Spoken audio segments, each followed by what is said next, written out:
Good morning, everybody. Good morning, good morning, good morning. Let's find our seats. Good morning, good to see you. Happy sales meeting day. How's everybody doing? Good. Good turnout. I didn't know what to expect after changing the date to Thursdays on you guys. So we got to remind people we're moving to Thursdays. So thanks for being here. Thanks for spending your morning with us today. Yeah, that's perfect. Thanks, Don. Yeah, if you don't mind, that'd be great. Sorry. Well, good to see you all. We've got a great meeting planned. Just glad that you could spend your morning with us today. And to kick things off, we'll have our sponsors say a little something. And we've got the one and only Hasan of Land Title, our breakfast sponsor. So we'll welcome Sana. Thank you for being here. Thank you. Well, thank you so much for having me. There's a lot of familiar faces in the room, so those of you that don't know me, my name is Sana. I've been with Land Title now for 10 years. It feels like yesterday. My first account was Equity Colorado. I think I say that at every sales meeting because every time I come in, it reminds me when I first started at Land Title 10 years ago. But if you haven't, with a show of hands, how many of you have worked with Land Title on the buy side or the listing side? So pretty much all of you. And the reason why is because we are the largest title company in Colorado. We have about over 50 locations just in Colorado. We are local.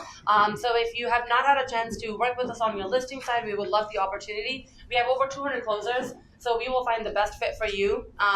Because we have so many locations, the great thing is it makes it convenient for you to close at any of our locations. So if you have a buyer up in Boulder and you have a seller in Colorado Springs, guess what? They can close at offices close to them.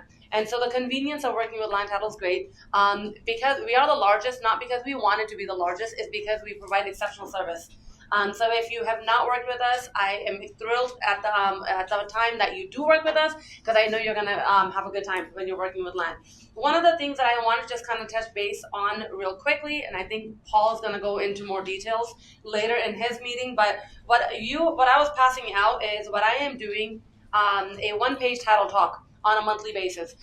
You will not see an email blasted out on this. It's because we have a 35-page report on the Denver Metro stats that we send out every month. And so what we do is I consolidate that entire page, that 35-page report, and I put on a one page, so it makes it very convenient for you to read it, right? Instead of going through the 35 pages, if you're having a hard time sleeping, you can read that report. You will fall asleep. And so instead of doing that, if you just want to look at a quick title talk, it gives you the numbers that you should know, which is just, what the average days on market is, what the average sales price is, and then active, how many actives we have, how many we have under contracts, how many sold. So that's just the basic information that we put on here. And then at the bottom, we always put the topic of the month. So this month, we're talking about LT.digital, which is our entire marketing website. Paul showed me the marketing that you guys have, which is amazing. But if you guys ever need any additional resources, we have that option as well. The reason I have two of these for you guys is because one is talking about Greater Denver Metro, which is your average of what happened in the Denver Metro area, which is 7 counties. But when you look at each county is very different.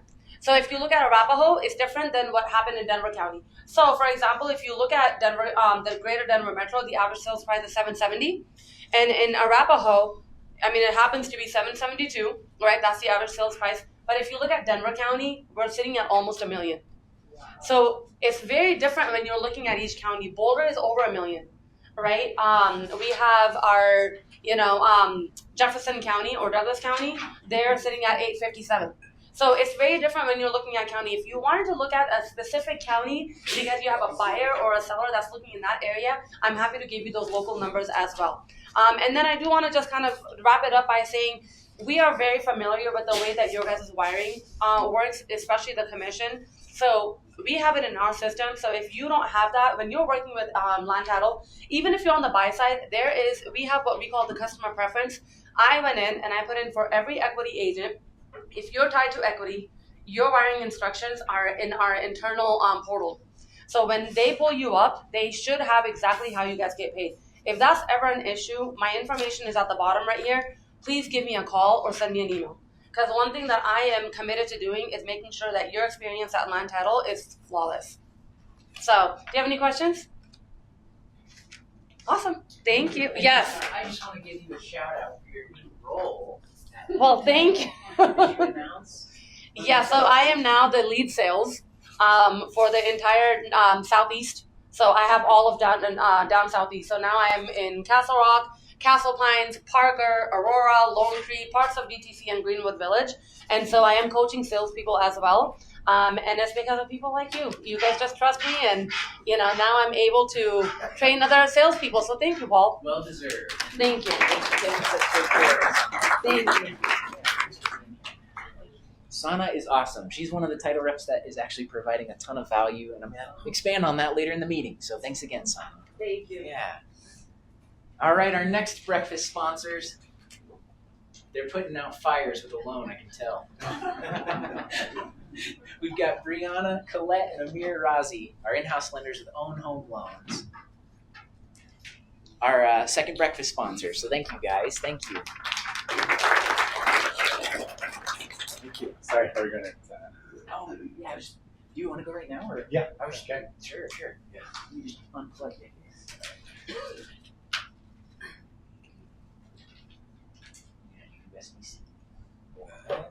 I always stand right in the right in the middle, right in the way. All right.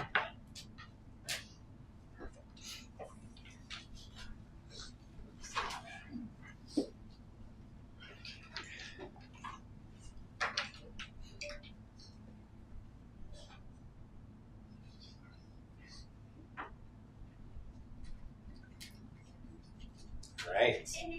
Good morning, guys. I'm Amir, Razi, president of Own Home Loans, your in-house lender, and this is my secret weapon, Brianna, Collette, who is amazing. And for those of you that use her, I'm sure you know that. I'm a little under the weather today, so I'm sorry I've been kind of pushing and shooing everybody away, but just going to try and do our little talk and get out of here with as little collateral damage as possible. But we want to talk to you guys about two things primarily today. One is something you can use in your business right now. This is a pretty gigantic change Fannie Mae and Freddie Mac made to appraisal waiver requirements. Again, Fannie Mae and Freddie Mac responsible for about 2/3 of all purchase loans. So this applies to a lot of buyers. I did highlight the big change that they made, which is they changed the loan to value as to which you can get an appraisal waiver. So 90% LTV means that any buyer you have with a 10% down payment can potentially get an appraisal waiver now. For those of you that were not familiar with the old requirements, buyers had to have at least 20% down to get an appraisal waiver. Why is this useful? Well, if you're negotiating a contract and you want to, play with some appraisal contingencies, give your sellers some incentives to choose your buyer, you can reach out to us. We can find out if an appraisal waiver is going to happen, and you have a little more power and a little more leverage for your negotiations. You also will know if you can close a little more quickly. So take advantage of this. We do run these findings for you ahead of time if your buyers are fully pre-approved with us. Weekends, evenings, whatever you need, so definitely reach out. But it's a really big change. We're already seeing some buyers qualify for this. I have a 10% down buyer closing next week who is getting an appraisal waiver. So it's really a big deal. Question? Is this for conventional or does it apply to FHA as well? Conventional So this only. is, technically we use the term conforming. Conventional applies to any non-government loan. Conforming is a subset of conventional. So it is for conforming loans, which have to subscribe to conforming loan limits. If you'd like more information on that, you can reach out to us, but cannot do FHA, VA, USDA, bank statement loans, no doc loans. None of those will have appraisal waivers, just conforming loans. But this is saving buyers hundreds. Those appraisals are somewhere between $625 and sometimes $900, depending on where the house is and the value of that home and the special type of appraisal that's needed. So waivers are saving our buyers hundreds of dollars, which is huge. Is that based primarily on automated valuation models, or is it? Sort of, yes. Fannie Mae and Freddie Mac use a database that's comprised of actual appraisals that have come in for other properties, property value reports, and also comparable sales. So they have their own data models that they use to get this. So it's primarily based on that, but it's also based on a borrower's qualifications. So if somebody's putting more money down, they're more likely to get it. If they have higher credit, they're more likely to get it. If they have a lower debt ratio, all of those things increase the likelihood that they'll get an appraisal waiver. Yeah. Yeah. Is this any way affecting mortgage insurance? Is that still Does not affect mortgage insurance. That's a separate. Good question, though. But we've never seen the appraisal waivers on a cash out. Well, this is a no cash out refi, but cash out refinances are still requiring these loan to values. But even on a no cash out refi, it doesn't just have to be a purchase. And so some of those objections, well, I want to refinance, but I don't want to spend all the loan fees. Well, if we can get an appraisal waiver, that's going to save you over $600 right there. So might be able to get someone into a refinance situation where those loan fees aren't as big of a deal if we're not doing that appraisal. Danielle, did you have a question? Yeah, so never on investor property, right? Not on investment properties. No, these are primaries. How quick are they usually letting you know when it's waived if they have it there? We can find out for you. Just, yeah, you could call one of us on the weekend. If that buyer has been fully pre-approved, we can tell you. And the reason that's important, there are lenders that will issue appraisal waivers for buyers that are not fully pre-approved, and then when they get their documents in, the pay might be a little different, their assets might be a little different, and then you don't get it, which is a pretty big bummer if you've written that into your contract. So, so we do want them to be fully pre-approved. Any condo restrictions?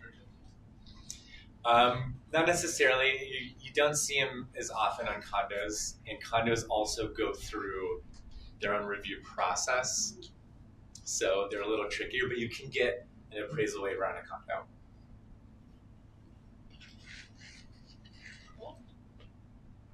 Great questions, guys. We didn't have to solicit any. Thank you. Second thing we want to talk about is list reports. List reports is a tool that we use to create open house flyers. Agents seem to love it. There's a lot of choices you guys have to create these flyers. That's not what we're going to talk about today. We are going to talk about something called Home Report, which is kind of like HomeBot. Do you guys know what HomeBot is? It's a very sticky post-marketing tool for agents and loan officers. And the reason it's so sticky is because when somebody buys a house, they love to know what's happening with the value. Well, this does the same thing. I think it's better than HomeBot personally. And it's very easy to register your buyers to get these data reports. It talks, I know you guys did some stuff, Paul, with, it's not KV Core, it's called, what was it called? Bold Trail. Bold Trail, yes. KV Core. Yeah. Yes, so there's other tools out there. This one's similar, but it's a little different. It's a little more focused on the property value, post-marketing, different things. But Brianna, I think I'll let you take over here a little bit. I need to grab a Kleenex real quick. I'm sorry. On the spot. Oh my gosh. So I was kind of trying to figure out what Paul was talking about there with KV Core.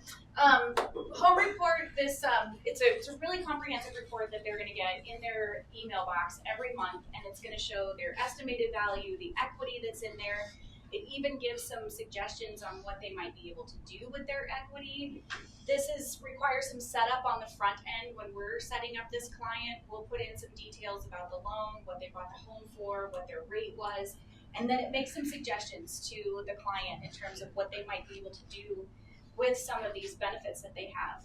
But you are staying top of mind. It's co-branded, so your info is on there, my info is on there, Amir's info is on there, and this is coming to them every single week.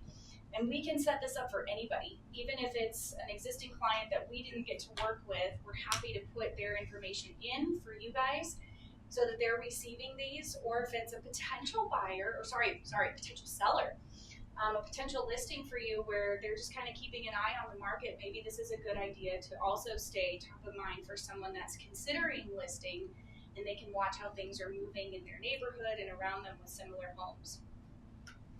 Yeah, and I don't know a ton about Bull Trail, but I suspect that this is going to be a little more geared towards connecting the loan officers as well than Bull Trail is, so we can give them a little more financial insight into possibly moving and other things that they can do with their property. If you guys are interested in putting your client database in setting them up so they can start getting these reports, you can reach out to us and we'll get them set up for you. Can I just say one more quick thing Yeah. on that further? I feel like maybe a broken record in saying this, and maybe you've seen some of the videos. I'm going to come up here because we're recording this. So, staying top of mind. Have you guys seen those 2 videos that I put out? It's a theme, a continuation of videos that I'm going to be publishing. Don't be the agent that misses out on transactions because you're not staying in front of your sphere. And the example that I've used, I had a conversation with an agent who missed out on 6 transactions last year just because they didn't stay in front of their sphere. To remind people, I'm here as a resource. And the quote there, if you're not staying in front of your people, there's about 5 or 6 other agents that probably are. So whether it's Bold Trail or the systems that OWN is providing, look into that. Just consistent ways to stay in front of your people with value. That's a huge piece of that puzzle. So thank you. That's all I wanted to say. Yeah. Totally plug that. But Can I add to this just a tad? List reports is free to you agents. It's something that we pay for as your loan officer. It's got a lot of cool features to it besides Home Report, which is awesome. Everybody should be using Home Report, but there's also daily shareables that come into your email box, and those are super easy. Just click the button to post it on social media. So additional little pieces for you guys to just make your business go a little smoother, a little easier, some content that's relevant every day for you to put out there. Stuff you can email to your sphere also through list reports. But Amir touched on the flyers, which I don't think we have an example to show, but flyers for open houses are a snap to make. You literally put the address in and it pulls the pictures from your listing. You can say, not that picture, this one instead, and it's done. And then it's co-branded at the bottom with all of your information to hand out at those open houses. And if you're calling on us to help out with your open houses, I don't know if you guys knew, but we're almost always available. Check with us first because we're busy, but call us and see if we're open. We'd love to host with you so you're not alone at your open house. You've got a lender there as buyers are coming through and asking those questions. We can answer those for you on the spot pre-quals. Both of us do them. Amir's going to be a little bit better at keeping those bad guys away. I'm a little more fun, and the kids just love me. So,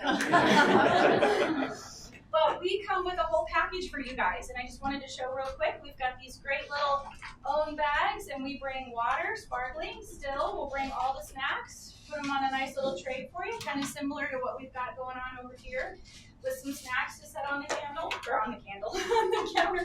Candles are next. We usually I bring the candle, I bring some mints, I can do balloons, I travel with my own helium tank, yes I do.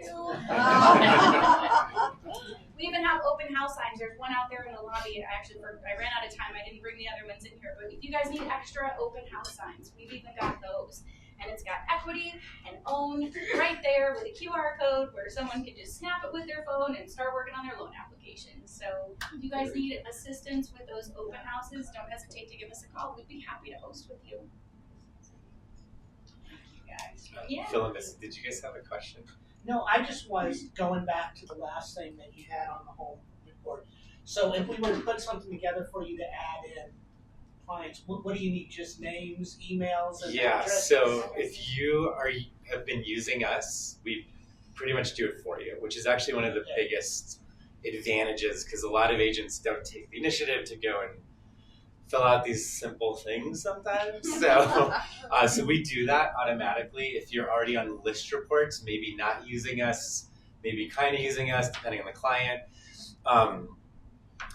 it may populate automatically, or you can just literally email us, call us, text us. We try to make it as simple as possible for you guys so you can spend your time doing other things, finding clients, and we will do that for you. So that's a huge advantage of using us, is we do some of this work for you, and it's very powerful post-marketing stuff.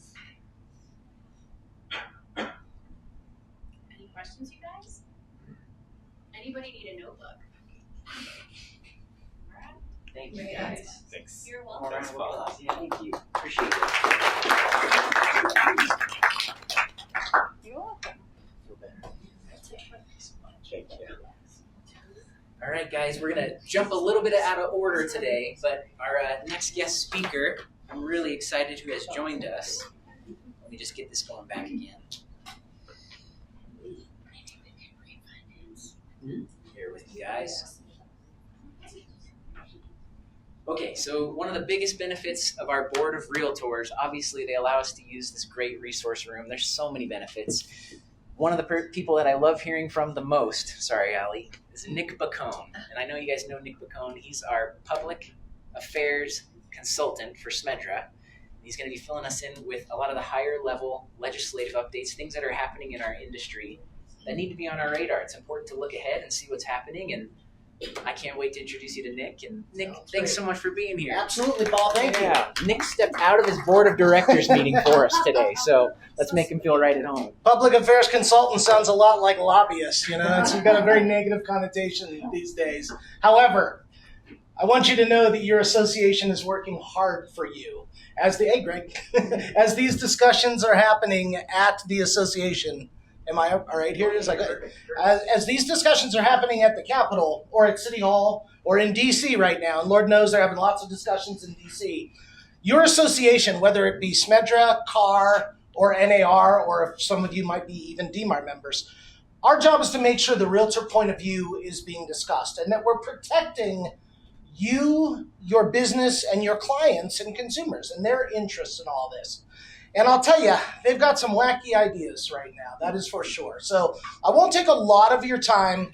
There are two things that I want to bring to your attention at the state level that'll give you an idea of these are the types of things that if it goes sideways, it could really be difficult for our association and for your business. And the first one, I'm actually going to read a little bit of this so I get it correctly, and then I'll interpret it for you. I want to call your attention to Senate Bill 157. There's a very strong chance that in the next week or a couple weeks, we might do a statewide call to action on this bill. And you'll see why in a moment. CAR General Counsel Scott Peterson testified in strong opposition to deceptive trade practice significant impact standard, which is very wordy, I get it. Senate Bill 157, because it is attempting to lower the public impact standard within the Colorado Consumer Protection Act to a single person's claim that an act or practice could injure the larger public. The change would convert simple acts of negligence and omission into unfair and deceptive trade practices and then triple the fines on those. So everybody in this room pays for errors and omissions insurance. What this bill would do, everybody gets elected and they want to protect consumers. We want to protect consumers, which is a very noble thing to do. We all as consumers should be protected. This would lower the standard to one person's claim of you making an omission or making a slight error that your E&O insurance covers. But that would not fall into a category of deceptive trade practices, which would include 3 times the fines that are in state statute right now. So one little dust up, one little mess up, one little error or omission would now be classified, if this passes and is signed by the governor, as a deceptive trade practice. Okay, that would severely, your E&O insurance is going to go through the roof the day after it's signed. Your ability, everybody's going to be walking on eggshells and trying to make sure we're doing everything correct. Now, the good news, I don't believe the governor has any interest in signing this bill if it passes. That's my opinion. That's not how we're acting, okay? So it has passed the Senate. Senate's a smaller body. House of Representatives a little bit larger. It will have some more hearings in the House probably next week. When we do a call to action, which is what I referenced just a moment or two ago, what we ask of you is we'll give you a little system. You click on the link, and it will connect you to your state legislator based on where you live. We want you to tell your state legislator, and we'll give you the email why this is a bad thing for your business. You have the ability to edit that message should you want, but calls to action are more about numbers game. We want every member of our association to click that link. It literally takes 15 seconds. Click that link, tell your elected official this is bad for our industry. We're doing our job down at the Capitol, and we're making the case. You all know, or I think you've heard Scott Peterson. Scott is very, very effective in delineating what this means to our industry. Legislative activity is a lot like playing defense. Think of it in football. For a bill to pass and be signed by the governor, it's got to go from 10-yard line, 20-yard line, 50-yard line, 40, all the way down the field. If we stop it from happening at any one of those, we've done our job and we've killed a piece of legislation. So that's one we've got to strongly have our eyes on right now. I don't want to be I don't want to cry wolf on everything, but this one's pretty serious. We're making headway, we're making the point, but it's not done yet. So look for that call to action. On the optimistic side of things, the second big issue that I want to bring forward to you, if you've heard me talk before, and you know your market, I know you know your market, we're missing that kind of, we're calling it the missing middle. The housing stock in Colorado that is frequently kind of condo, maybe even some single family, but that's not really starter homes, but first family homes. You know the price range I'm talking about. We're talking about housing stock for nurses, workforce housing, first responders, young families, things like that. The reason it's hard to get that part of housing stock in Colorado is that it's very expensive for developers to build those condos. They instead choose to build apartments. The reason for that is because our state statutes are written right now that it's really easy to go straight to lawsuit when there are construction defects on condominiums. There's no real fixing process in the state statutes. So developers, their E&O insurance is very high. The costs of doing that are very high. The risk of lawsuit is very high. More often than not, they're choosing, I'll build somewhere else. Or if I'm staying in Colorado, I'll build apartments. The statutes governing apartments are very different than condos. The good news is that I think we're making progress, and a bill to reform that actually has a chance of passing this year. And we've been working on this issue for about 8-9 years. This is the first time that in mid to late March, we can say we have a chance of passing that. The reason for that is because the governor wants a bill that reflects those changes and that reform, and it is a bipartisan piece of legislation. D's and R's are both working on this. It is a very heavily controlled Democratic legislature right now. And that is not a comment on any of our political leanings. We all have our opinions. Right now, when one party holds both chambers and the governor's office, it's hard to stop bad ideas, or if a good idea comes from the other side, it's hard to get that through. Bipartisanship says that this time, both parties are interested in seeing something happening. The problem, and my buddy is going to hate me for saying that this is a problem, the problem are the trial lawyers. I'm good friends, you've probably seen his ads. Kyle Backus is a trial lawyer. He's a fellow Florida Gator. He and I are good friends. The trial lawyers, that's part of their business model. Going straight to lawsuit is something that's advantageous for them. They get a lot of cases out of that. So they still are in very, very strong opposition to this idea. It looks like we have the ability to overcome that. Again, we might come to you towards the end of legislative session, and here's where it really matters. I don't have my real estate license. I've closed 0 transactions in my career. You are the experts in the real estate transaction. You have helped clients and consumers who are trying to find that housing stock that I just referenced. And you know that it's tough. We might ask you towards the end of session for a call to action to relate some of those stories. You're busy people. I know how busy you are. It takes a minute, maybe 10 minutes to write a nice email and send it to Carr, and we'll give you all the pathways to where to do that. If you're so inclined, we might even actually ask you to come down to the Capitol and testify, because they don't know. Our elected officials, they're our employees. You know, we have the right to instruct them. They listen to a lot of different instruction too. But when you're sitting and testifying, saying, you know, hey, Representative, I can't find a condo in under, you know, I'll just make up numbers, under 400,000 for somebody who wants to move to Centennial, who would be a vibrant, big part of our community, because those buildings and those units don't exist. Help us get those units built. So that's when we win the day. That's when it really matters. Okay? I hope I haven't scared you too much. I think I'll leave you with this. You're a member of the association. Every year, you should be asking yourself, what do I get for my dues dollars? Everybody should ask that. I ask that for all the dues that I pay in the various associations I belong to. This is the part that I want to leave you with. We have great buildings. We have great facilities. I think SMDRA has a really stellar education program. I know you do a lot of great education here at Equity. But what you can't do individually, your association does for you collectively. And that's defend our interests at the Capitol. One final off-the-cuff one, and then, Paul, I'll be done. We all know DC is a very interesting place right now. We all have our opinions on how well it's going or how poorly it's going. They're going to get around to a tax reform discussion. And that's coming in the next 2 months. I'll lay that out there. That's coming in the next 2 months. I can guarantee you they're going to talk about mortgage interest deductibility, and I can super duper double guarantee you they're going to talk about eliminating 1031 exchanges.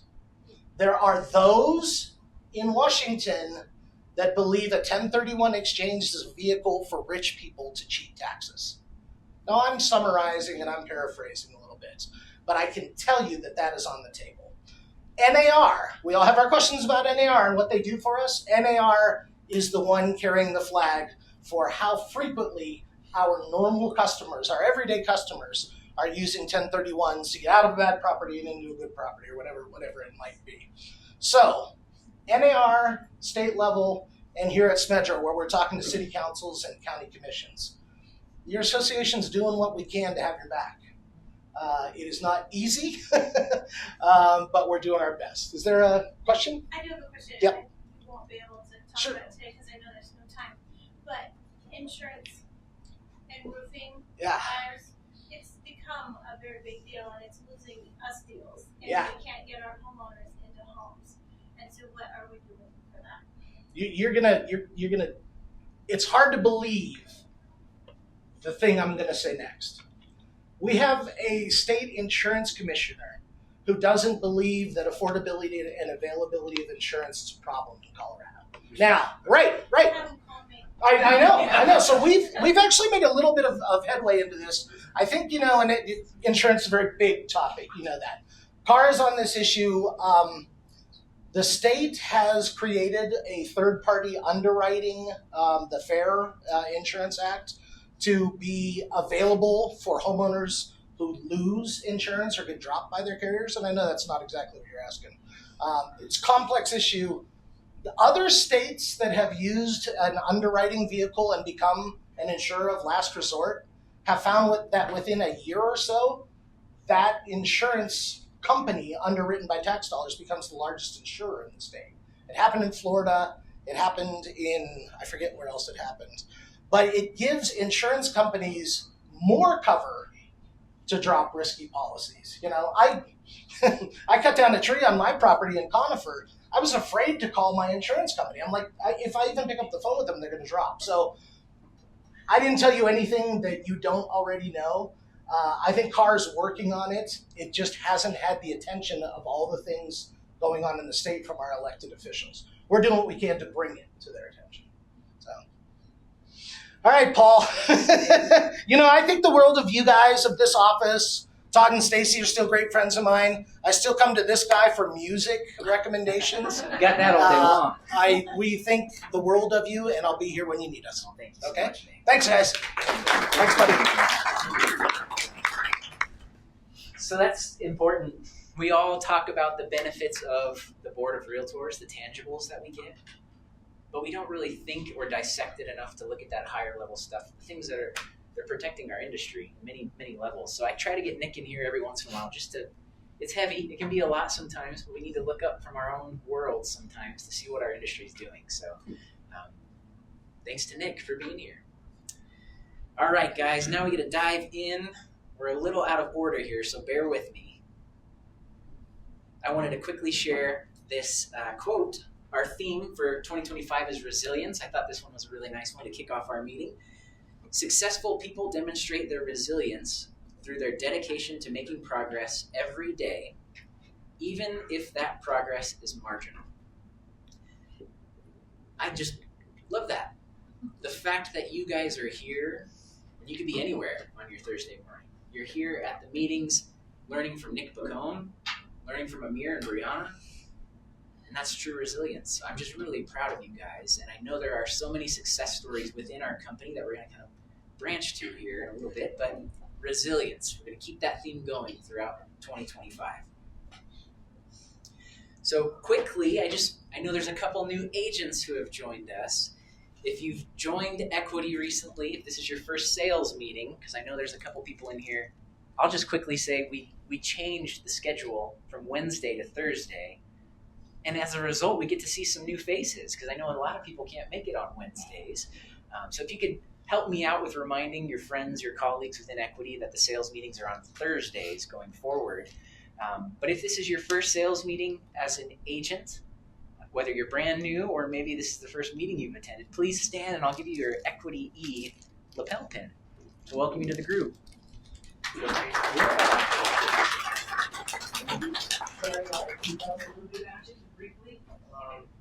Hi, my name is Sherry R. 25 years old. I didn't finish college. I figured real estate is a good alternative. I was never a good student, so.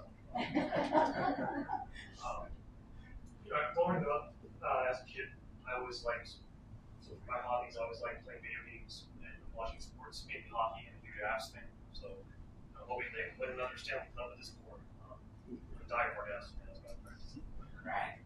Always watch their highlights, even though I can't really watch them on TV. So.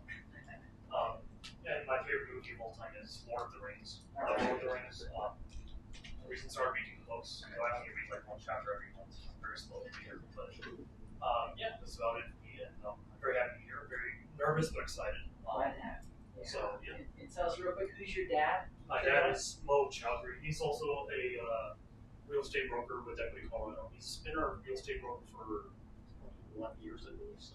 Good guy. Mo was one of the first agents we signed years and years ago, so we're happy to welcome you. Sure you are. Thanks for being here. Yeah, thank you. Hello, Jillian. Hello, how are you? Good. How are you? Good. Good. I'm Welcome Jillian. back. Thank you. Yeah, so it's actually my second sales meeting, but my first as first licensed here in Colorado. I came from Pennsylvania. I do have a full-time job in retail management, so I'm struggling to figure out how I'm gonna balance the two. My hours are crazy, so I'm trying to figure it out. I miss doing some real estate, but so yeah, Paul knows. He keeps reminding me of things. I'm like, yes. So I'm not, as young as I once was. So when I work till 9 o'clock at night, I'm tired when I get home. So yeah, so trying to figure it out. And even though I've been licensed for 8 years.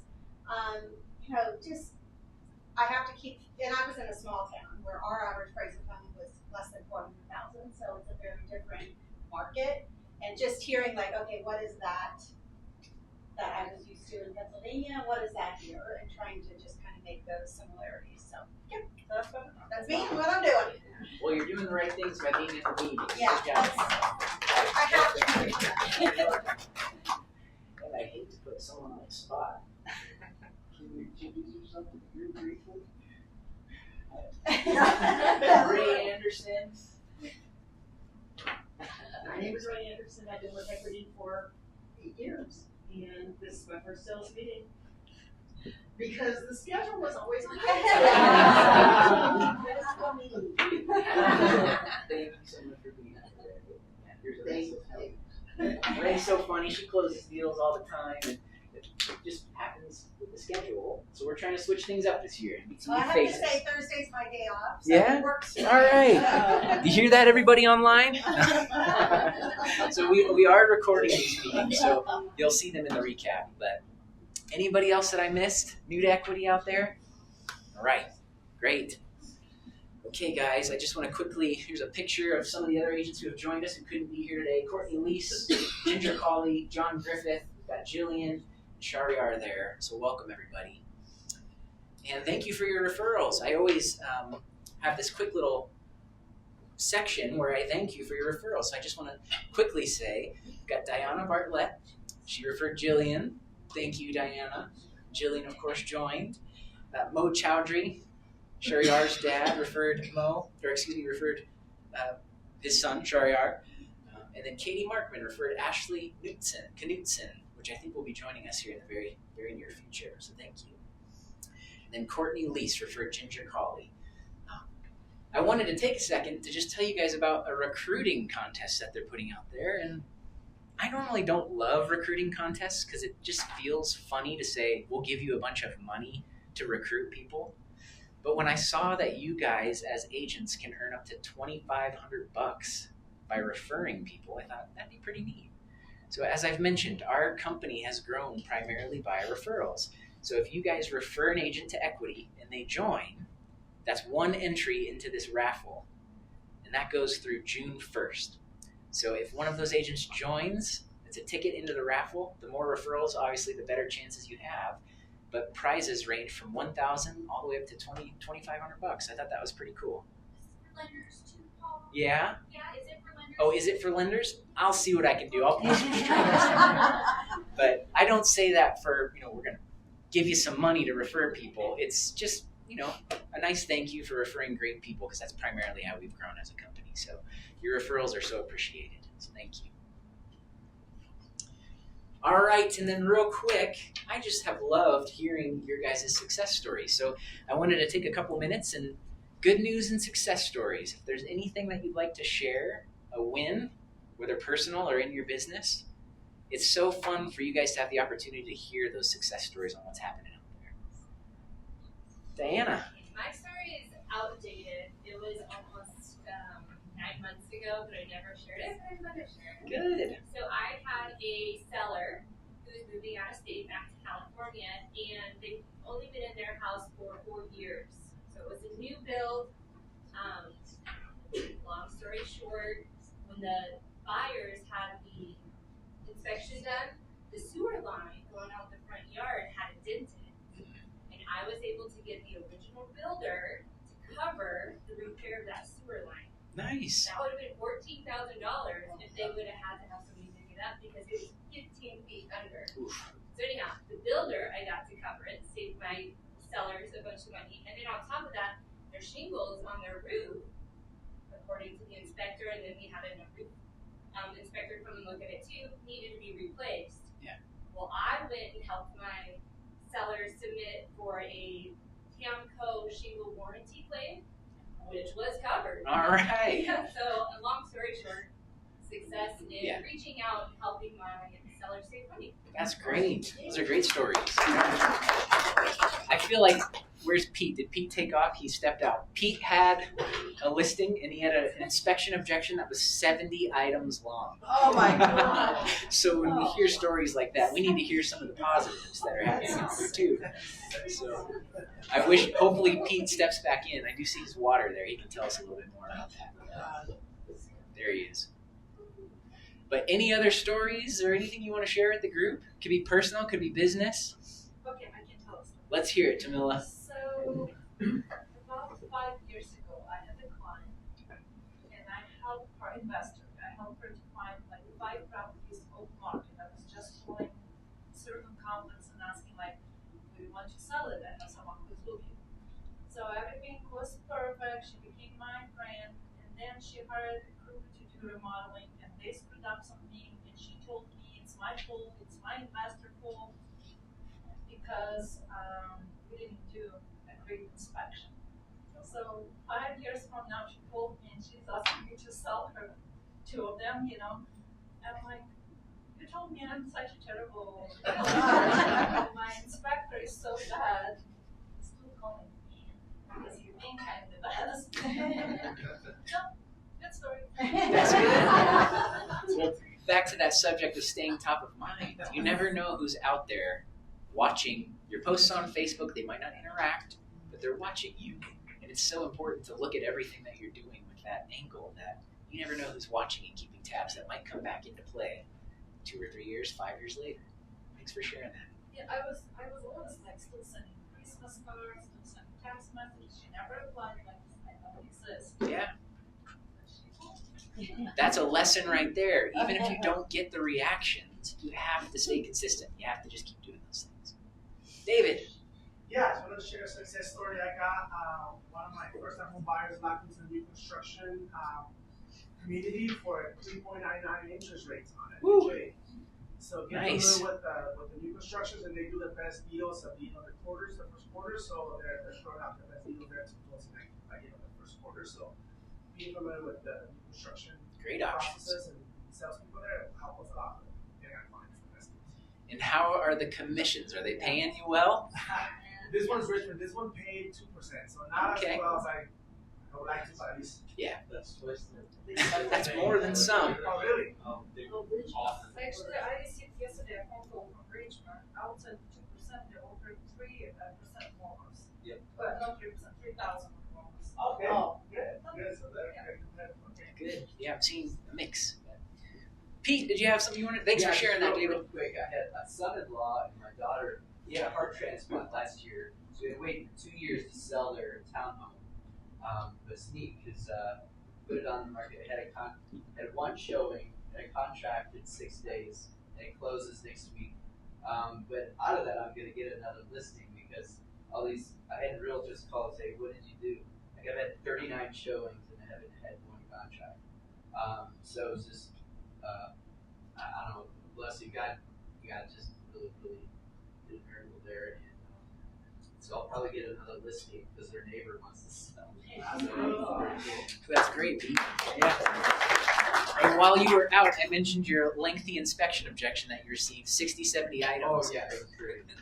Yeah, I'll help you work through it. We just gave her a little bit of money to do stuff herself. It's like you want to close in 4 weeks, and you want me to do all this. Yeah. Thank you. So yeah, I called Paul in a panic. I'm like, How many should we do? It was a lot. It was 60. It was a lot. Oh gosh. And it's a townhome. It's 50 years old. I mean, come on. It's not new build. Well, thank you guys for sharing. Any others? Any others that want to share? Diana's got. Oh, Just another little story. Yeah. 5 years ago, before COVID happened, I had, it was my cousin and her husband, found a piece of land, 2.5 acres, in Nevada, in an already developed area. It was a very isolated piece of land, beautiful. And they were like, "Can you get us that piece of land?" So I did a bunch of research, following LLCs, finding members, and calling them. Long story short, I found the owner of that piece of land. And he is a real estate investor himself. Long story short, we met for coffee, and he says, "I get probably 20 contacts a year asking me to sell this piece of land. Why should I sell it?" And I did my whole pitch, young family, whatever it was, and he agreed to sell it. So Dang. that was 5 years ago before construction costs skyrocketed. Yeah. But eventually, my cousin and her husband did build the house, and they just finished and closed and got certificate of occupancy on Friday. I went and visited them on Saturday, and that same Saturday, the original landowner says that he had come by and visited and drove by just to see the progress of the house and asked to see what this dream house that he sold this land to, and got a tour of it. So I just thought it was a That's awesome. really unique full circle. Yeah. thing that happened. That's great. Yeah. That's why I love hearing these stories, because this is the stuff, I mean, how much can we take away from that? We go to bat for people, and look what happens. Good job. And we'll do one more. Sharon. Mine is personal. Good. I actually just got back last Friday night and survived going and coming flying around the globe. I had the wonderful opportunity to go with a group from my church on a service opportunity to Calcutta, India. Oh, nice. In the slums, so I'm talking about really different urban stuff. And then did an additional 4 days of Hong Kong in Thailand. But yeah, it was a great opportunity to go and kind of put things in perspective personally and globally. And now I'm back and ready to enjoy. Nice. Well, I'm glad that it was a safe trip and you had the chance to refill your cup, and that's important too. That's great, Sharon. Thanks for sharing. That's great. All right, guys, good stuff. So we got Nick out of the way there. All right, so I'm going to do quick market stats. There's just a couple takeaways that I want you guys to see. Are you guys feeling an uptick in the market? Are you seeing it start to pick up a little bit? Because I will say, you guys are calling into the hotline more, and I'm seeing more deals go under contract, and that's matching with what the stats are saying. So some quick market stats provided by SMDRA, positive upticks. So the quick highlights, we're seeing an increase in inventory, and I am going to start at the pendings. So pending sales are up 10.1%. New listings are up 15.9%. Those listings are increasing. Listings closed are down from last year, but I think that's kind of a result of still what we're seeing from an election and interest rates. I think we're still coming out of that turn in comparison to last year. And what I will share on the next slide, you'll see where we're headed. I think we've got signs of a really healthy market ahead of us. Spring selling season is upon us. You'll see median sales prices are up. Median days in MLS are up by 7. And then weeks of inventory, 5.5. So all things considered, more inventory, more pending sales, that's a great sign. And what I wanted to show you is the difference between January in 2025 to February 2025, so just a couple months ago. So closed transactions in January, 2,345. And then in February, it increased to 2,775. Nice little uptick. Pending transactions, that's where we saw a ton of activity. January, there were 2,946. And then in February, 3,346. And that's expected, I think, to keep increasing with that March and April selling season. We're in it. So I think we're going to start seeing some more upticks, which is a really good thing. And then active listings, 8,033 in January compared to 8,581. More sellers are putting things on the market. And then this one was fun to see. Median days on market, 46 in January, and that's decreasing to 31. I even saw some stats reports that said 29 days on market. So that's a good sign. I'm not getting as many calls of my listing hasn't sold in 60 days. What should I be doing? We're not seeing that as much. That's a good sign. People are moving. Any comments on stats? In this statistics, what's the median sales price? Median sales price, I think if we go off, I pulled from SMDRA, 595,000. And yeah, so these are SMDRA stats that I kind of just broke down in a more tangible way for you. But that is Adams, Arapahoe, Broomfield, Denver, Douglas, Elbert, and Jefferson counties. So main Denver metro. But any other observations? The last 2 weekends we were passing keys off again, like we were in 2020. Really? Lots of showings. So for everyone who's viewing the video, lots of showings, passing keys, people were waiting outside to get in. Interesting. Any other observations? Okay. How closely do you guys watch the market? Do you guys look at these stats every day? Every week? Every month? Okay. Well, I wanted to just tie this into our theme of resilience because I'm seeing resilience in our company left and right. There's so many cool stories. I wish I had 30 minutes to share all of them with you. But a quote that I ran last month, the capacity, resilience, a definition, the capacity of a person to maintain their core purpose and integrity in the face of dramatically changed circumstances. I'm seeing a shift in your guys' outlook on the market and on the industry. I mean, the last 2-3 months ago, we were kind of anxious. What's going to happen? The interest rates are high. Got all this stuff with NAR going on. But just like every other change that we've experienced in our industry, you guys are there. You're showing up for the classes. You're showing up for your clients. And I came up with a core purpose, one of many, tying this into the resilience quote, one of many core purposes to go beyond our clients' expectations before, during, and after the transaction to provide an exceptional experience. I pulled that from our Brian Buffini course. Just stay in that territory. Keep doing what you're doing because you guys are doing a great job. And we're seeing these trends on the upward side. We're going the right direction. So I'm proud of you guys.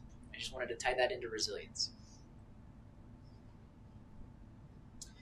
The reason I ask about market stats, I am really excited to share with you guys. I have always been looking for a system where we at Equity can post market stats that are branded that you guys can then publish and use on social media. All of the systems have just never been quite there. I spoke with Hasan, kind of told her what's missing, and we've got them now.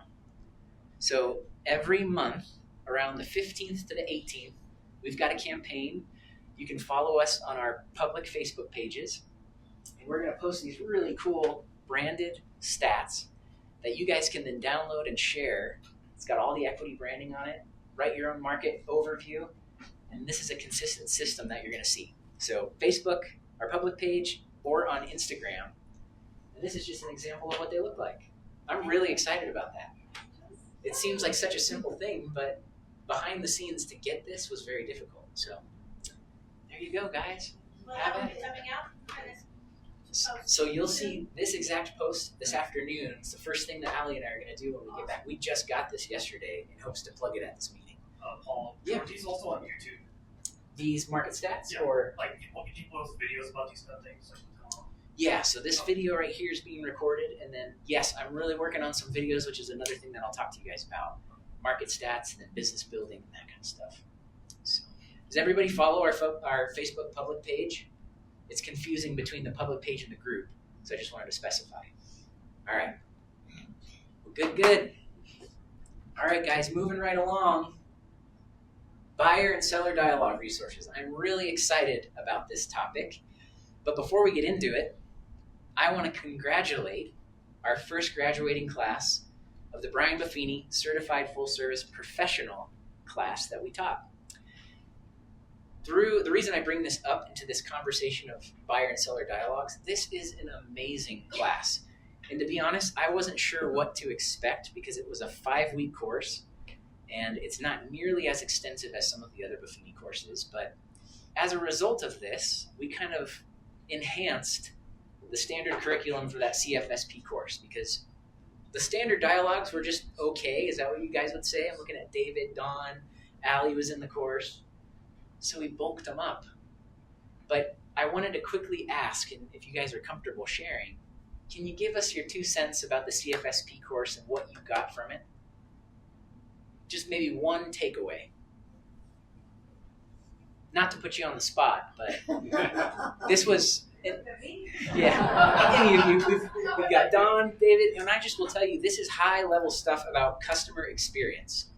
So your unique selling proposition and a higher level of service to protect our reputation as realtors. It was some deep stuff. I'll go. Yeah. I found the course to be very beneficial in the way of just helping reinforce the value of my customer. Yeah. you know, not just being a realtor. There's so many of us out there, but what makes me a better realtor? What do I do with the littles that I go above and beyond? And so that kind of reinforced it for me, and that's got my mindset going differently, and I implemented some new strategies through the course and changed my marketing. It really just took a lot of action while we in the course to change how I move forward. I love that. And Don, you're a great agent. You've been doing this for a long time, and to hear that from you, you've got it pretty dialed in as is. You took that course and you elevated it that much more. So that's what I want you guys to hear. There's value in these courses because it really brings a lot of things that you might not be thinking about to the surface to really pick apart and build upon. Thanks for sharing. Sure. David or Allie, anything that you guys wanted to share? Just your takeaways? I'll go. Yeah.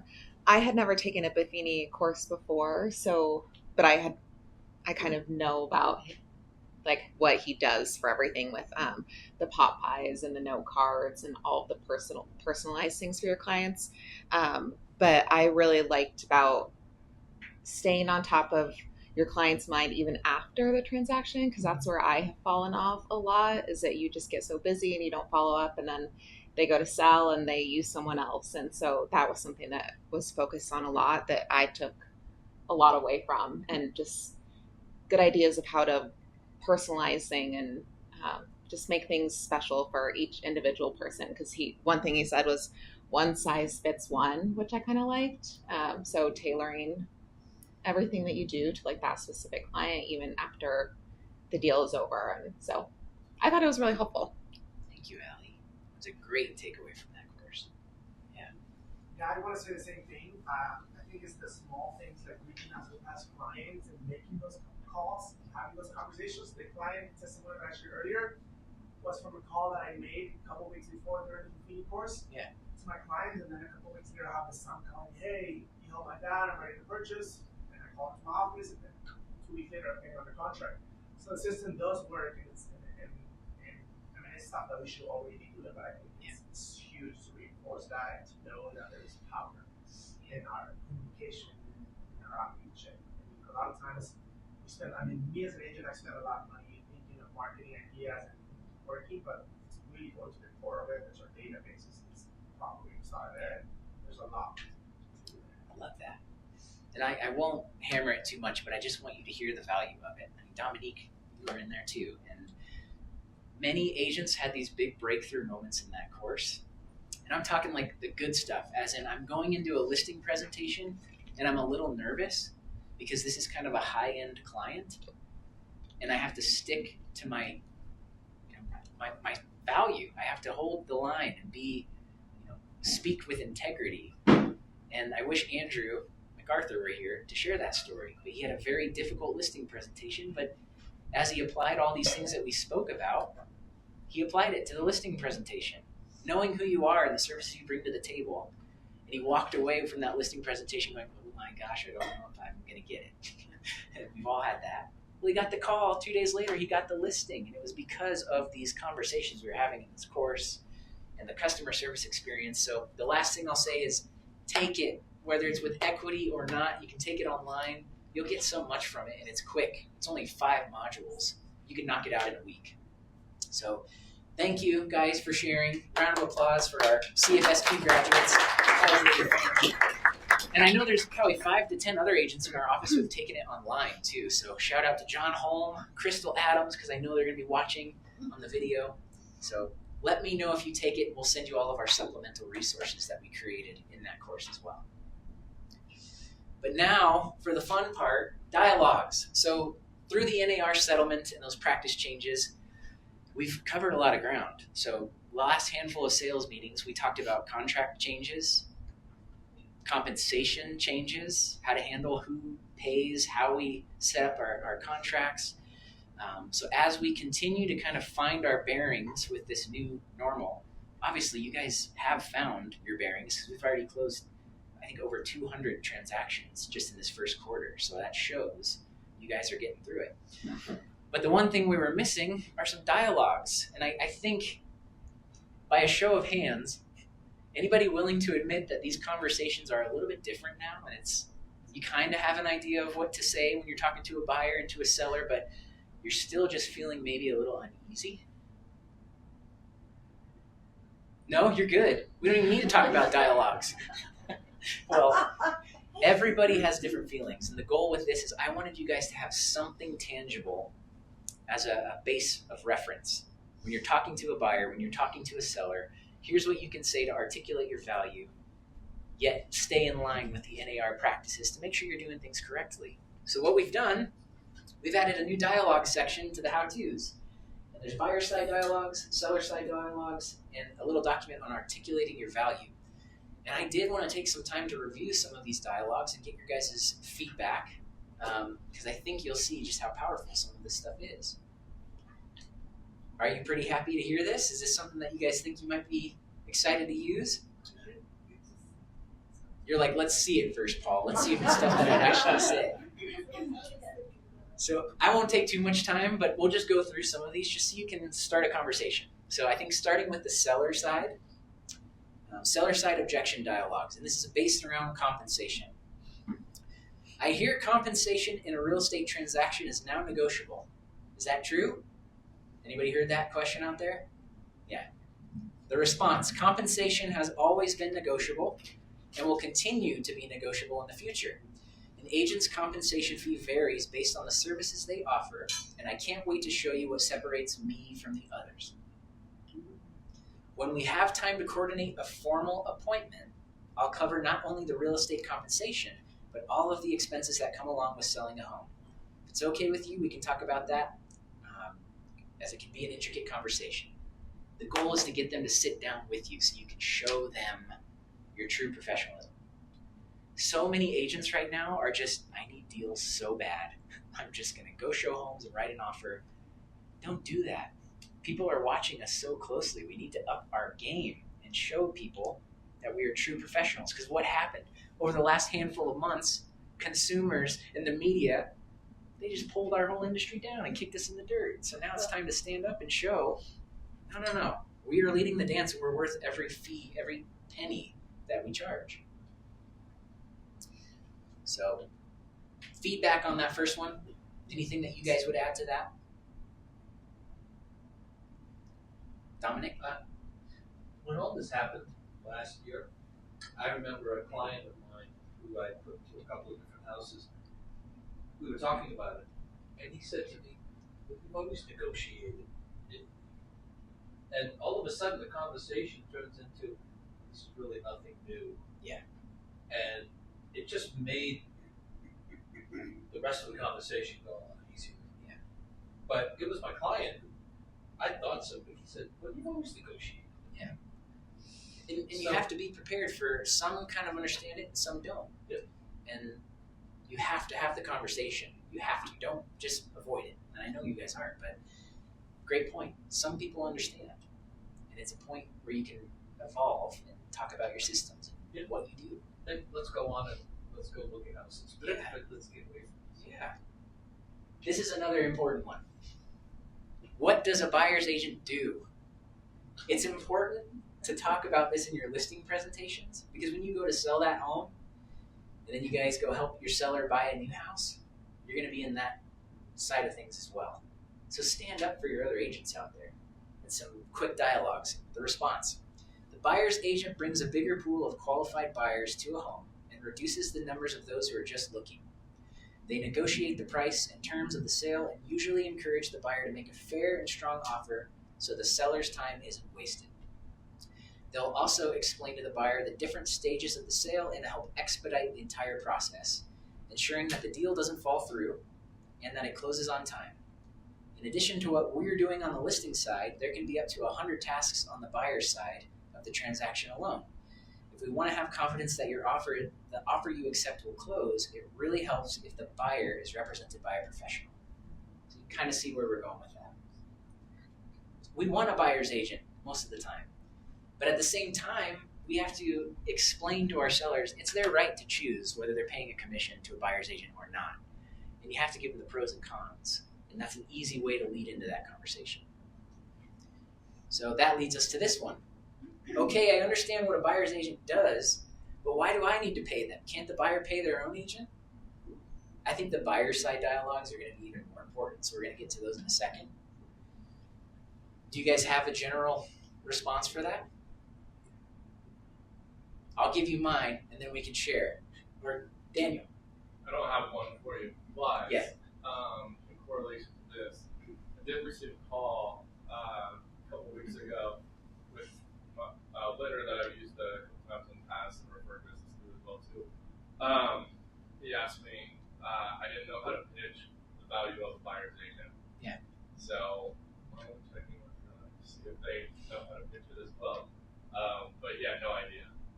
Yeah. After all the, being in business for, I don't know, 8 years or something, like I don't know. And after how many transactions you've been on Yeah, the buy side, and that's so, what I was getting at. Is we kind of all have these ideas of what we do, but when we're put in the hot seat, we go, just because. So that's why we created these, is so you have a base to lean into and spend time with it, make it your own, tweak it. But that's a great point, Daniel, and we want buyer's agents on the other side because they make the deal go that much smoother. They're handling inspections. They're keeping their buyer, well, not all the time. I look at Pete. When you get a buyer's agent who submits 70 items on their inspection objection, one of the things that a buyer's agent does is manages emotions so that these things that come up in inspection don't detrimentally terminate the contract. And that's just one of a list of many. So we've got more on that too, Daniel. Of course, yeah. And we work as a team. You have to talk about this stuff. So the response, okay, I understand what a buyer's agent does. Why do I need to pay them? With the price of homes today, the typical buyer is scrambling for a down payment. So adding that additional cost could significantly reduce the numbers of buyers who could purchase your home. The fewer the buyers there are, the less demand for your home, the lower the price will possibly get. Besides, when you purchase this home, you didn't pay your agent fees, so one way to look at it is you're just paying it forward. I kind of like that. Use that. I mean, that's kind of just the fun. Another thing to consider is what happens to the listings where the buyer's agent compensation is not paid. Those listings are typically on the market much longer because so many buyers rely on the seller to pay their buyer's agent's compensation. When a property sits on the market for too long, it becomes stale and prompts a buyer to think, what's wrong with the house if no one else has purchased it yet? Keep in mind that a buyer's agent is a great resource to have on the other side of the transaction. There are a lot of moving parts for a buyer to navigate, and the buyer's agent is there to make sure the transaction runs smoothly, just like I'm doing for you on the listing side. The listing agent and buyer's agent will work together to keep emotions minimal and successfully make it to the closing table. It's pretty good. I think if you used that, or some variation of that when you're chatting with the seller, you're giving them the pros of why they might want to pay a commission. We're going to keep going.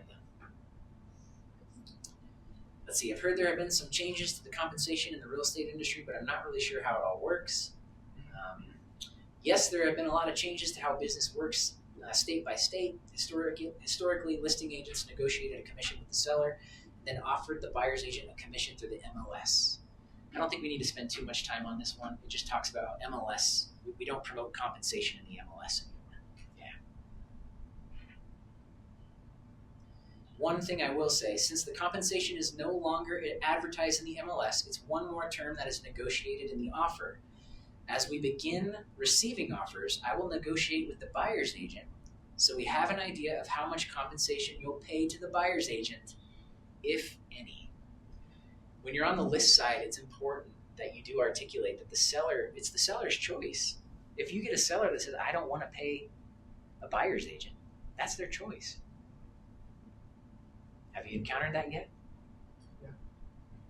How did it go? Good. I told them it was their right, so we didn't. But the offer that we got, I was like, most likely you can expect it. With the offer, at the end of the day, they ended up accepting one of the compensation. Exactly. Yeah, so, yeah. The way I like to say it is, I mean, at the end of the day, the buyer doesn't pay, no one gets paid. But the seller, listing agent, lender, no one gets paid. Yeah. Buyer doesn't finance. So what, the buyer didn't pay their own compensation, or they put it? No, they put it in the offer. Oh, so the seller did accept. Yeah. So that's the trend I was trying to bring to the table with that. you have to go through the notion of explaining that it's the seller's choice, because that's why this whole settlement started, is you are required to pay a buyer's agent, seller. And no, they're not. But what happens, every offer that you start receiving on your listing, you're going to quickly see a trend that the buyer needs the seller to pay that cost. So I don't know what's going to happen. We might start seeing agents who are, I am desperate, I'm going to do the deal for 1% on the buy side, and I'm going to write an offer, 1%. If that starts shifting enough where enough buyer's agents kind of lower that fee, and we might start to see some interesting territories. Right now in Colorado, I haven't seen a commission below 2% offered to a buyer's agent, and I've been watching this closely. Have you guys, does that track with what you're seeing? I've seen an increase out there. Yeah. Yeah. Most of them are calling me, and then they're asking 3%. I'm like, wow, okay. Yeah. Like, so I've seen an increase in what they ask. I think there's, and I pretty much did the same thing. I don't necessarily ask because you tell me 2.5 and I know I want 2.8. I'm not going to write that in. So I write the offer what I want as well. Start the negotiation. Yeah. Dominic. Yeah, I just want to add to that. Sometimes I'm up front when I'm talking to a buyer, and unless it's friend and family, I set a cap, usually 2.5, 2.8. I set a cap of 2, and and I said, we're not even talking anymore. I won't go below 2, and sometimes no is a good answer. Yeah. And especially if you know the client, they're real pain. We have to decide how low will we go, but it's true. I make that up front. And you bring another, this is a very intricate subject, not only how we answer the questions and have the dialogue, but there's a whole nother piece of this. There's a difference between being hungry and desperate. Yep. Don't be the desperate agent who's going to reduce because you're desperate, you need the money. No, you guys have to stand strong, and that's what I was getting at with Andrew MacArthur's scenario. He held his ground and he got the full commission and the full fee that he charged. And if they want specifics, well, what exactly are you going to do, either on the buyer or seller side? I literally cut and paste what's in the contract. All the, I forget what section it is, but all the things we're supposed to do. Yeah. And I put it in and I clean it up a little bit. I'm like, well, I'm going to do all of these. And that's a pretty long list. And they never pick up the contract. Yeah, but we have for me, and I'm like, oh, yeah, absolutely. But the important takeaway there is we have to show them. We have to slow down, have these conversations, and walk them through everything that we do. Did you have a comment, Philip? Yeah, I mean, I was just going to say, it's been a pretty simple conversation for us with our listings. Good. When that question comes up of why do I have to pay, the answer is quite simple. You don't have to pay. We're going to look at any offer that comes in. If an offer is 5% over asking, what do we care if we're paying 5% to a buyer's agent? We have a certain amount that we want to take home at the end of the day when we look at our settlement statement. Yeah. And it's going to be affected directly by what the offer is and what the buyer's agent asks for. But at the end of the day, we should be looking at that bottom line number of which you want to take away from this. Perfect. And on a personal note, you said earlier about the importance of having a buyer's agent. We're currently selling, I talked to you about it, a listing that it's one of our investment properties. And we had somebody who called me from Virginia who wanted to see the property, but they are absolutely, we will not be represented. We want to have a lawyer on our own end. We won't show them the property. I'm not going to work with somebody who's not bringing a buyer's agent in because it gets way too emotional for a buyer and these deals almost never go through. They fall apart because you have one side that is not being controlled at all by a buyer's agent who understands how to do real estate in Colorado. So I think that's a very good point that you made on that. That's a perfect example. That was a personal transaction as well. So Philip and Misty, they couldn't be a transaction broker, because they have a personal, interest in that property. But what you said applies on a personal transaction or a non-personal transaction. A buyer's agent is a helpful resource. And that was a perfect segue. You said, if any, does that mean I don't have to pay a buyer's agent compensation? Can I just wait to see what comes in on the buyer's offer? Perfect, Philip. That's correct. You certainly don't have to pay a buyer's agent compensation, but there are many factors to consider here. We can outline my compensation fee only in the exclusive right to sell listing agreement for any services that I offer as your listing agent. Then we can see what offers come in and whether or not you're comfortable paying the buyer's agent compensation prior to accepting that offer. You're just telling them commissions are negotiable at the time of offer. In my experience, most buyers rely on sellers to pay their buyer's agent compensation fee because they're already paying a substantial amount of money towards their down payment and closing costs. Paraphrasing for sake of time. We can negotiate, but it's good to have a plan in place prior to entertaining offers. This is all I'm trying to plant the seed of. You have to have these conversations early so you're not scrambling at the offer acceptance stage and you have no plan in place. Done. I will be very quick, but this kind of loops us back to the prime Buffini course. Yeah. My brother, I just listed his house and had to have this conversation with my brother who was adamant about his house was listed at over $1 million and he was not going to pay an agent $30,000 to sell his house. What do they do that's worth it? Not me, this was not, but he was fighting with buyers. So I had to be an advocate to my own brother about what a buyer's agent does, and I reference, because of Buffini, the biggest financial, teaching people that this is such a financial decision, this is something that we are doing for you. You have to look at us differently. We're not just realtors, we have license to practice law in small areas of real estate, and that's what you're paying us for. Yeah. And so, we're darn good at it. So I had to be this advocate and say, you wouldn't question your lawyer, you wouldn't question your doctor on what they charge. Yeah, and, perfect. Great so point. Brian Buffini, though, that course kind of helped me to think like that. Yeah. And advocate on both sides. Obviously, I should let her do what she felt was right. It's perfect. And the takeaway is the financial circle of trust. The financial, that's what I was trying to, The financial circle of trust. Circle of trust. You want to provide a great experience before, during, and after the transaction. And the example they use, when COVID hit, we got a little freaked out. And the example is that the instructor had a baby at that time. And the first thing he did, he didn't call his family, he didn't call his parents, he called his financial advisor to say, where are we at? And the goal is you want to be in that circle of financial trust too. And that real estate is one of the biggest investments people are dealing with.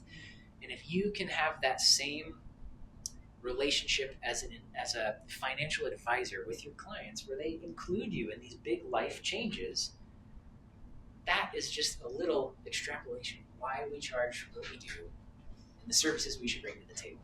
Beth, contract question. So Yeah. you only put listing agent compensation is 0 on buyer's agent on the listing agreement. Yep. So Yep. when you get the contract, your buyer or your seller agrees to pay 2.5%, you have to put into a listing and extend. Depends Do you on have how. a zero balance in the buyers, or can they sign that agreement? Yeah, it depends on how you filled out the contract. Well, it sounds like in that case that we just talked about, there was a zero Yeah. amount Exactly. in the buyer's compensation. Yes, and I've got a video coming on this because this is probably the most. I actually called Scott Peterson because there's some contradictory information in the contracts that causes some confusion. But in Beth's point, if you just want to outline your compensation as the listing agent in section 7.1 of your exclusive right to sell, that's where you would put your fee. We're in the same brokerage, so we could say 3%. 3%, that's all I need as the listing agent, I'm good. In 7.1.1.1, that's where you would outline how much commission is being paid to a buyer's agent's brokerage. You would put 0 or NA there. Section 7.1.1.2, this is why I'm making a video, because this is hard to keep up with. Basically, the last section says that if a compensation is paid for by the seller via the contract to buy and sell, that amount is automatically deducted from the listing brokerage firm's commission. Well, you don't have to worry about that because there's an additional sentence that says not to exceed the amount outlined in 7.1.1.1, where you put 0 or NA. Call me, we'll have a conversation. But yes, you can outline it, and I'm seeing that's the trend we're going. Greg, have you been seeing that more? Is that what you do? Yeah. Yeah. It's up to the seller. It presented us a couple of ways. There's two different ways of approaching it. It's negotiable. Yeah. You know, someone calls in, a buyer calls in, it's negotiable, but they're in the contract, if it makes sense for the seller, it makes sense. Yeah. And you have to give them options. You might have a seller that goes, I'm all good. I like paying the buyer's agent. I'm good paying 2.8. That's when you would plug in 7.1.1.1, 2.8. But the downside to that, what happens if you get a buyer's agent who says, I'll do it for 2%? What happens to that 0.8%? Does it go back to you as the listing agent? Or does it go to the seller? Goes to the seller, the contract should go to the seller. It should go to the seller. We're going to see some problems with that subject because the contract is kind of vague. It was the total compensation outlined in 7.1. Whatever's left over, I get that as the listing agent, kind of like we used to do it. But this whole settlement is aimed at protecting the seller. So shouldn't that 0.8% go back to the seller because we're looking out for their best interests? That's my opinion on that. So if you encounter that additional overage should go back to your seller because you're saving them money because that other buyer's agent didn't negotiate. They're not a good negotiator. So a video is coming on that, but there's a lot of moving parts. Jennifer. So, what I've been doing is I'll call the seller's agent if we're going to make an offer. I'll say, is your seller offering a buyer's success fee? And they'll say, yes, we're offering X amount. Yeah. So let's say X amount is 2, but my fee is 2.8. So then I just put that into the contract, right? But then I guess my question was really just from a negotiation perspective. Would you talk about it to the seller beforehand, or would you just wait and put it into the contract, or how are people handling it that? Do you guys have? I know the answer, but yeah. I mean, absolutely. Anybody who calls me and asks for one of my listings that we're paying it, it's very simple. It depends on your offer. Yeah. That's the answer. Yep. So if you're on the buy side and you're in that situation, 29.1, put your full fee in there to start that negotiation. I need 2.8% or whatever that amount is paid for by the seller. So are you saying that you don't tell them what your amount is if you're the seller's agent? I have never told anybody what our amount is. I mean, it depends on the offer. If the offer is a full price offer, I've had the conversation already with my sellers about what the options may be when the time comes, so we're prepared for it. But it's got to depend on what the offer is. Yeah. So if they're 5% or 10% under asking, we're probably not willing to pay anything. Right. And that's why you have to be careful, because if you automatically just say, yeah, the seller's willing to pay 2.8, what if that buyer's agent would have done it for 2%? Right. And you just so that was the other side's not negotiating well, right? Yeah. They told them what they were offering. Yeah, so the follow-up too, behind the scenes, it's your choice as the buyer's agent to hold your buyer accountable to cover that difference. Sure. So 2% paid for by the seller and 29.1. Well, this was the opposite, where they were on, there is additional, but I didn't charge. I got you. So a good question on that. I've heard that and I really like how it comes out, how it's translated from the negotiation part of it. In order to do that, to not disclose the amount that is being paid on the buyer's side, do you not put anything on the section 7. I'm looking at 7.1.1, where it says where on the listing exclusive right to sell agreement, it's set the amount for the percentage that's going to be paid. It's not blank in order for that, or No, I actually put 2.8% in there and explained to the lister, to the person listing, this is what we should expect. This is what we're seeing in Colorado. Everything we've done since this change, which we don't do a tremendous amount of real estate, but we have a good handful of deals. Sure. Everything we've seen has been 2.8%. That's what we've been seeing. Sure. So we tell our sellers to anticipate that, but we make sure that they understand everything is negotiable, right? We have to make sure they understand everything's negotiable. Then we tell them we will address it again when an offer comes in. Sure. And a quick note to that, if you put a number in 7111, 2.8, and that offer comes in and that amount's lower, then you should do a listing contract amend extend to change those compensation amounts. Sure. Because you don't want to be or higher. Or It's higher. different. If it's higher, yeah. It's different. Katie. I've represented 2 buyers in the last couple months, and I've been calling the listing agents in advance of showing their properties.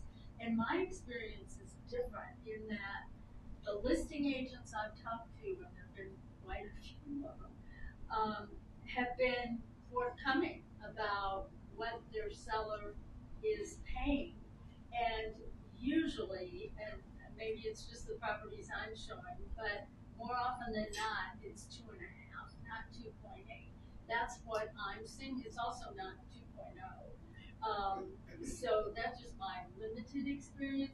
But I appreciate them telling me what it is, because if they aren't going to tell me what it is, and I always ask, then I have to go to my buyer and say, I don't have this information, so you need to know that up front, and I don't know if the seller's gonna pay anything, and I want you to know that because the sellers or the buyers I've got right now are, they've only got a certain amount to spend, and I feel like it's my job to give them all the information.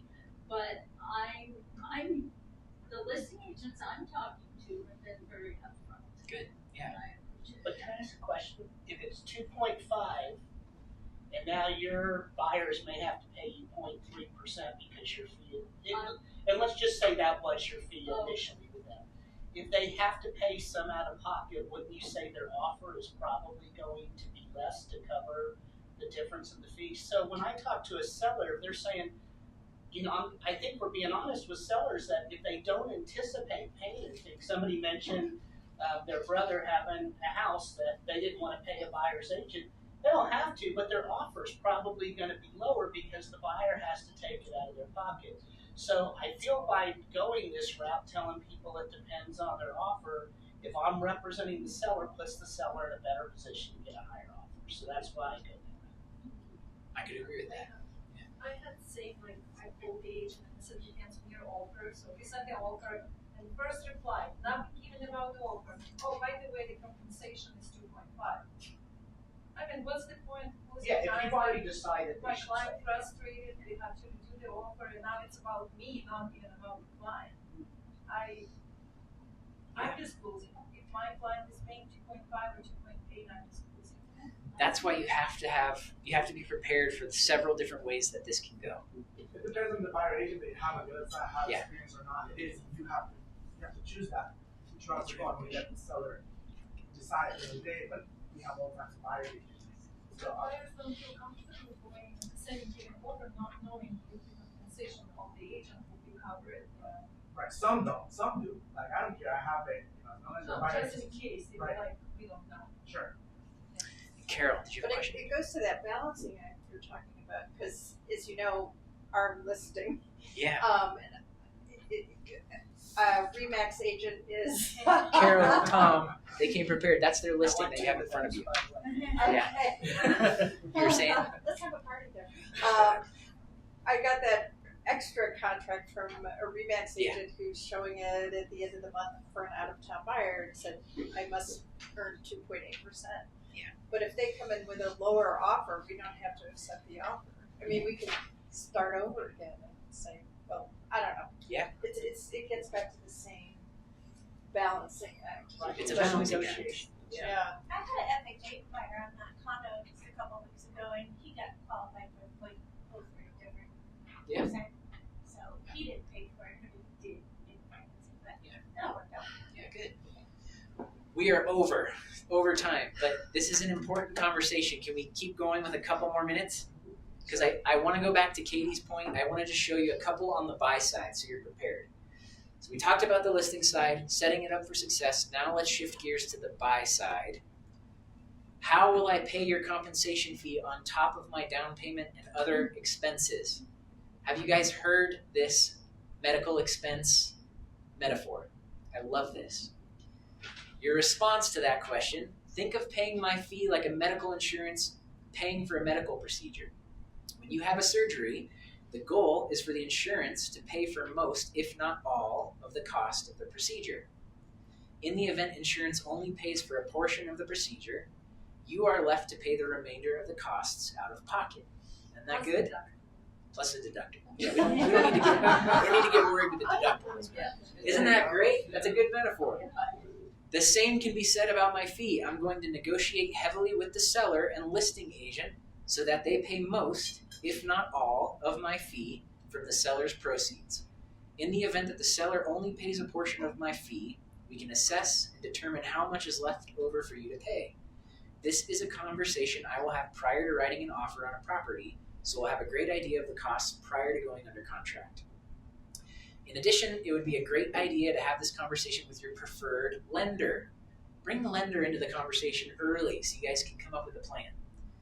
In the event you love a property where the seller and listing agent offer less compensation than what I charge, there are creative lending strategies that can help pay my compensation fee. The preferred option is for us to negotiate with the seller to pay my fee, but it's great to have some additional tools in our toolbox.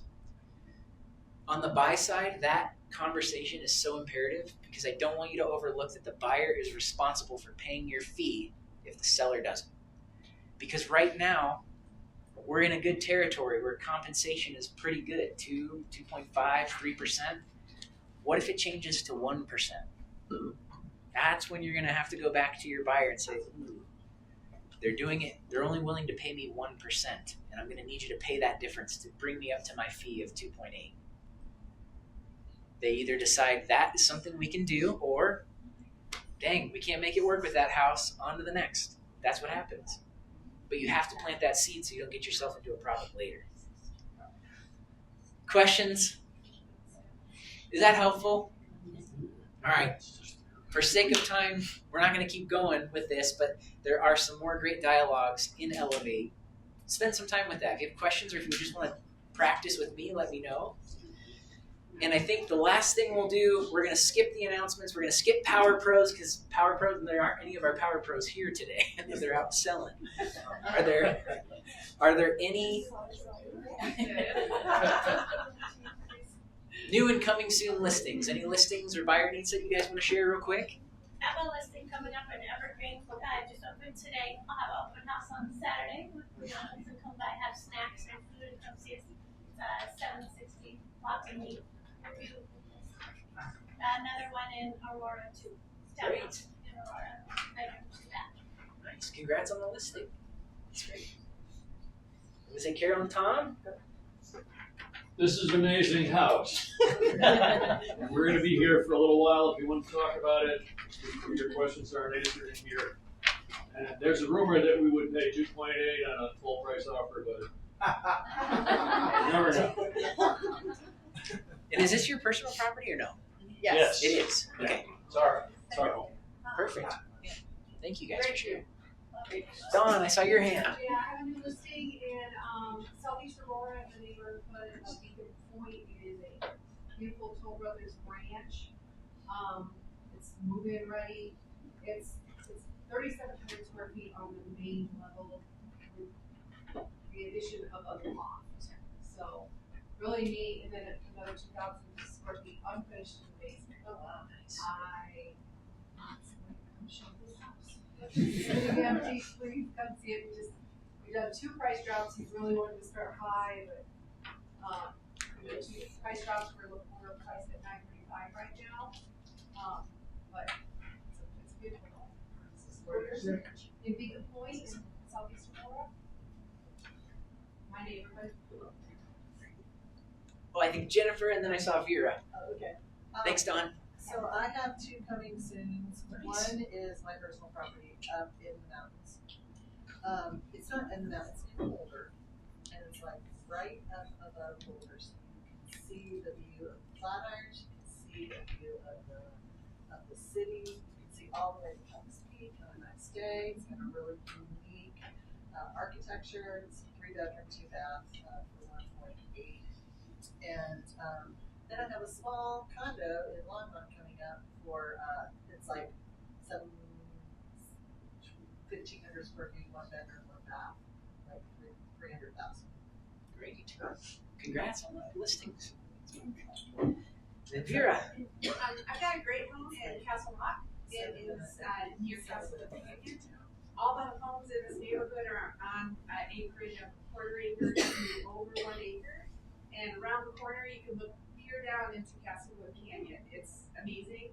A lot of elbow room, so you don't have the typical Colorado. I feel squished. We're on top of each other. It is 5 bedrooms, 4 baths, finished basement, walk to elementary school, walk to middle school, and it's been maintained by its original owners. Maintained like they are inspectors of a house. It is in perfect condition. Some updates could be done in bathrooms, but there's nothing that's in disrepair on this house. Offered at $840 and 4,400 square feet. Nice. It's a good one. I do not Jillian. have a listing coming up yet, but I do live on the north side. I live up in Broomfield, and if anybody needs an open house, somebody to run an open house for them or anything, I'd be happy. I'm off Thursdays and Saturdays, unfortunately not Sundays, but I do have Thursdays and Saturdays off. So if there's anything anybody, if you can't do an open house yourself or shows something up that way, I'd be happy to help. So. That's great. Thank you. That's a perfect plug. Greg. Buyer need, they're coming to town this weekend. Prefer to be up to 650 or less. Needs to be a ranch. Not upstairs to walk up. And water needs to be on the main floor. Highlands Ranch, Centennial. It's for elderly parents that are being moved there because of siblings. So anything coming up that is, look at or anything like that. We're going to look at about 6 tomorrow. A couple of them are pretty ideal with a little higher prices. There's some good ones in Acres Green you might want to look at. I saw the problem is the wanders in the basement. Yeah, that's right. That's a good one though. We'll look at modifying the laundry, possibly as a warehouse. But if there's a way to put it up. Nice. We'll keep our eye out. Katie. I have a buyer need, they need at least 2 to 3 acres, preferably more. They don't care where it is, unfortunately, for me. You're everywhere. Anywhere, up to 700,000. So that's why we are out in the hinterlands. I've been showing, I feel like I'm showing the whole state. I'm trying to get them to focus, but anywhere is okay. Cool. Thank you. Any others? I have two Camilla? buyers needs for the zip code 80016 in Aurora. One is a town home under 500,000, preferably with the 1-bedroom on main floor for the town home. And the second one up to 850 for the single range home with finished basement and nice view. I have one giving 160. I'm getting $1,000.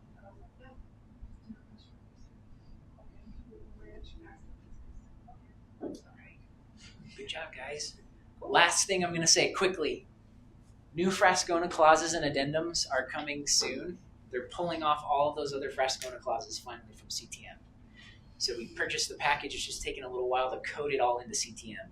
So if you're using any of the old Frascona clauses, just triple check to make sure there's not any antiquated information in it. Those will be posted soon. And then 1031 exchange class, Monday 28th, Monday the April 28th. Although those might be going away. I doubt they'll do that. But that's a great class. I'm working on a foreclosure class too. So keep an eye out for that. We're going to work on that. And then I'm really excited to announce foundational training courses by Greg Tiffin coming soon. We're going to see if we can get Kevin to teach us some of those too. Huh? But these are, Greg, if you guys haven't met Greg, he backs me up on the support line. He's been with us 30 plus years in the industry. But you used to teach. Only 26. Oh, 26. My bad. But these are Greg. Yeah, and Greg used to teach classes back in the day, working with buyers, working with sellers, open houses. We're just going to get those worked in again. So just wanted to put those on your radar. Watch the calendar. And thanks for staying after. I'm sorry we ran 15 minutes late. Have a good day, everybody. boom, boom, boom.